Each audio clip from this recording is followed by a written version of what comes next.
Let's talk NFC East.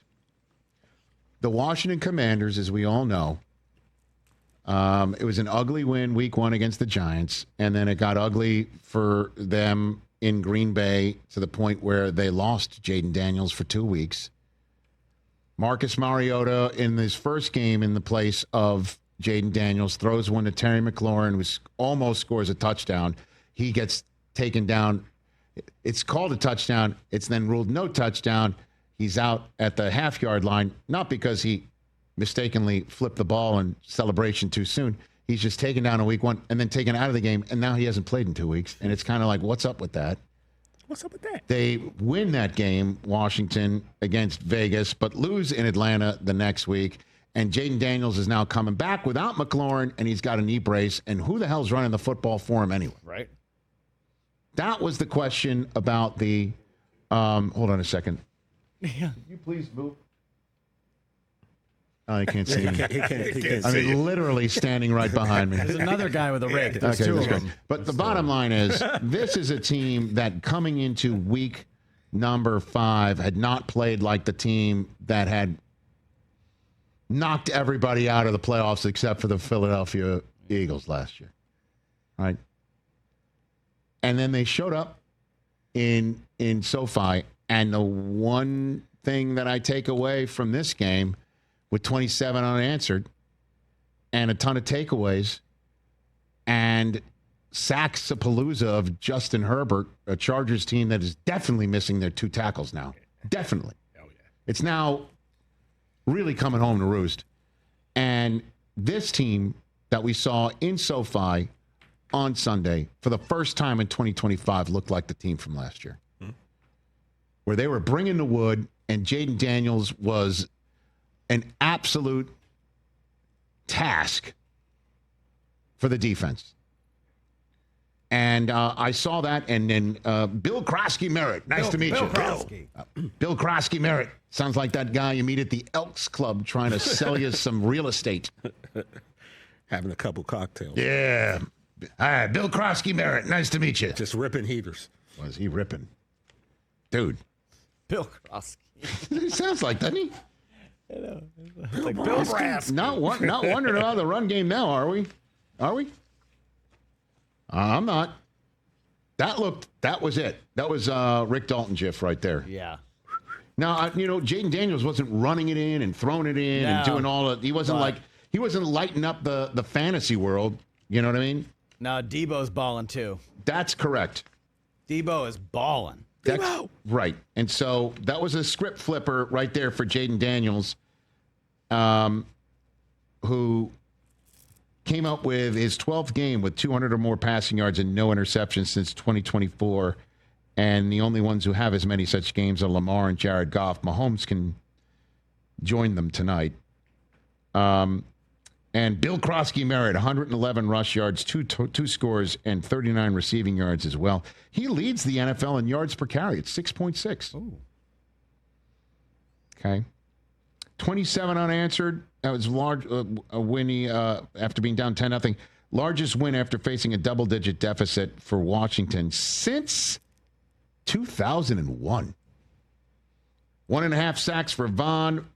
And then the unkind cut for Jim Harbaugh is the individual who essentially sealed it with a 1-yard line interception of Justin Herbert. It's Mikey Sandristil, who was part of Jim Harbaugh's team 144 that won it all for the University of Michigan.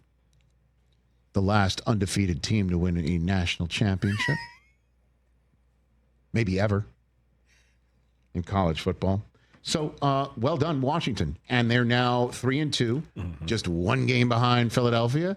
And looking at the Washington schedule, as we looked at Philadelphia's schedule in week number 1, they don't face each other until week 16. Oof.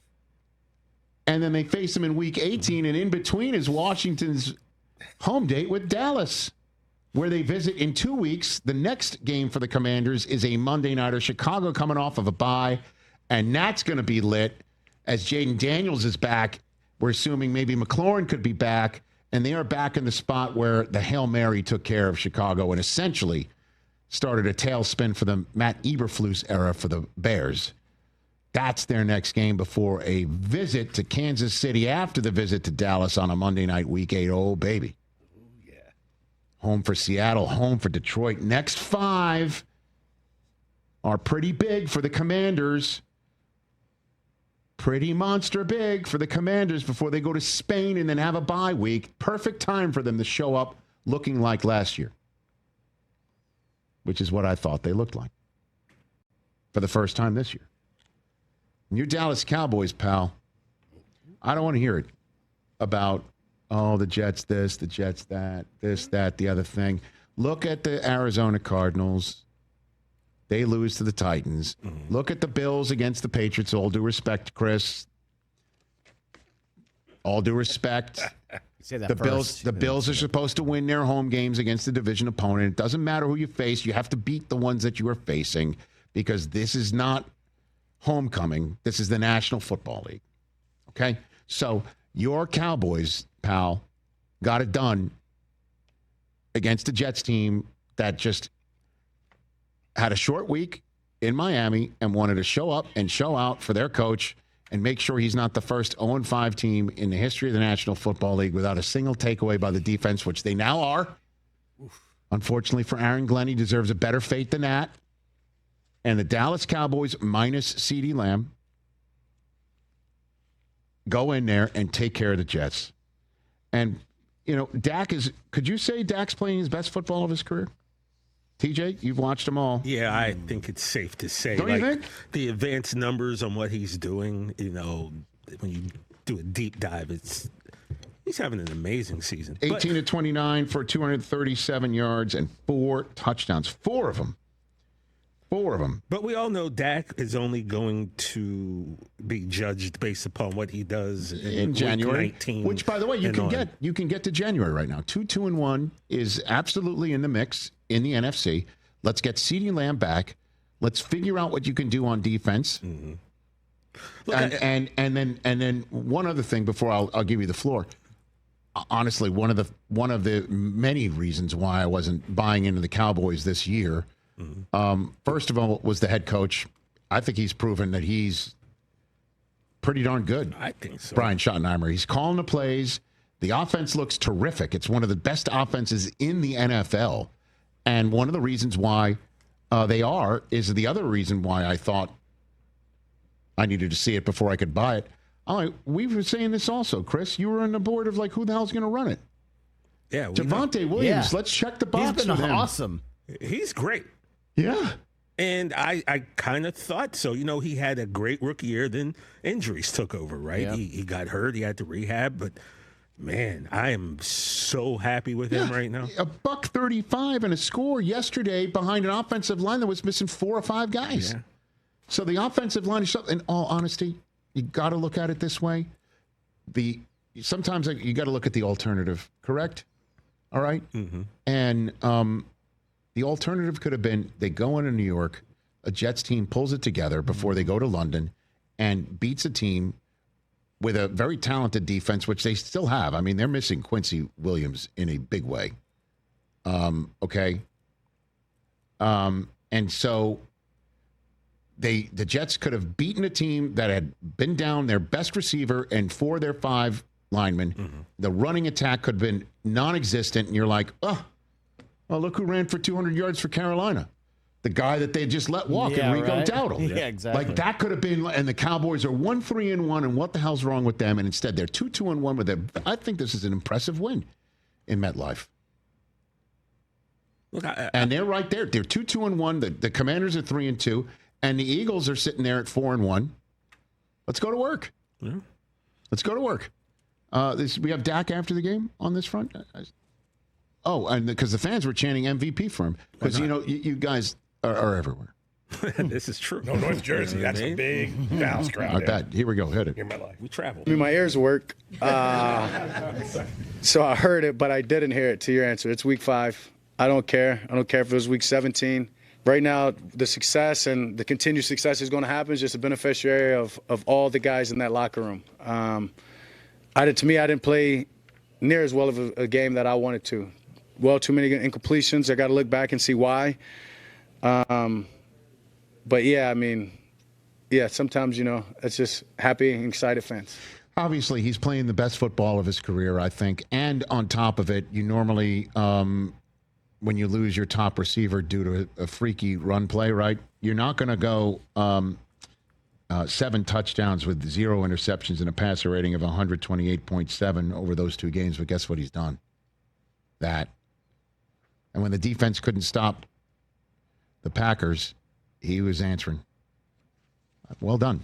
Yeah, Dak was runner-up for MVP. I think we forget about that in 2023 when Lamar Jackson won. 4,500 yards, 36 touchdowns. He's playing, like you said, if not better than that, right now, and he's on a great pace. And Pickens, man. Pickens is doing what you wanted him to do. Flournoy last night was incredible. Yes, 6 indeed. for a 114. And Fergie Ferg, man. Yeah. He's one of the best tight ends in the NFL right He went now. a whole season without scoring touchdowns, and then he decided, since I'm playing TJ in fantasy, let me get all those back. And One last one. Devonte Williams already has a career-high 5 rushing touchdowns. Okay. He's going to shatter that. Who's got him in best ball? Right. Me and TJ. Williams is the 5th Cowboys player with 5 or more rushing touchdowns in the team's first 5 games of the season. The others are named Zeke, DeMarco Murray, Calvin Hill, and Emmett, who, by the way, did it 4 times. Zeke did it 3.